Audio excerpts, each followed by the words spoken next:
đều, mịn, đảm bảo vệ sinh 3 điểm. Hương vị bánh ngon, mềm, dẻo 3 điểm. Trang trí đẹp, đảm bảo kích thước 2 điểm. Trang phục đẹp 2 điểm. Cho hỏi các đội đã rõ luật thi chưa ạ? Thể lệ thi chưa ạ? Các đội đã sẵn sàng chưa ạ? 3, 2, 1, bắt đầu! Cố gắng tích cực.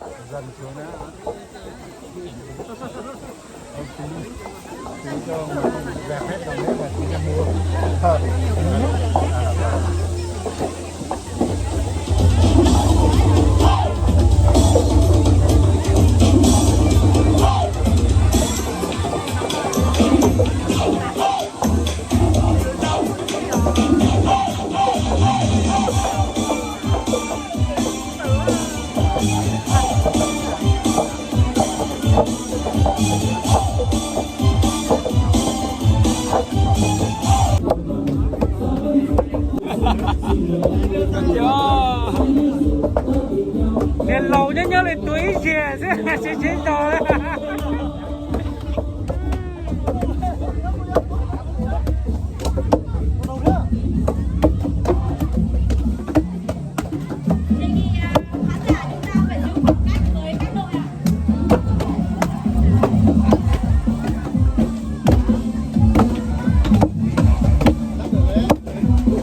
Người ta tổ sĩ rồi tổ tiên á. Nó ở cho dẫn này à? Chó bạn này, chó bạn nó.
Nếu sao mà trong món non tối chỉ có thể lỡ chỉ mò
em lột bát tà đi nó chỗ mòn không cả Nói chưa?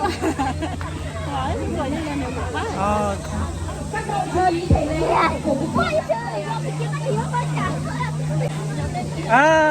Thành này tệ có giờ đi chào của nó Giờ tệ quá nữa.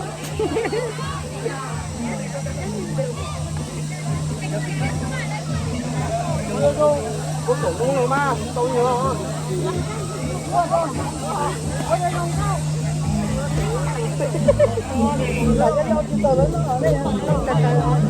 Muốn tốn chế thì bây giờ tốn nói thôi. Thì lỗ.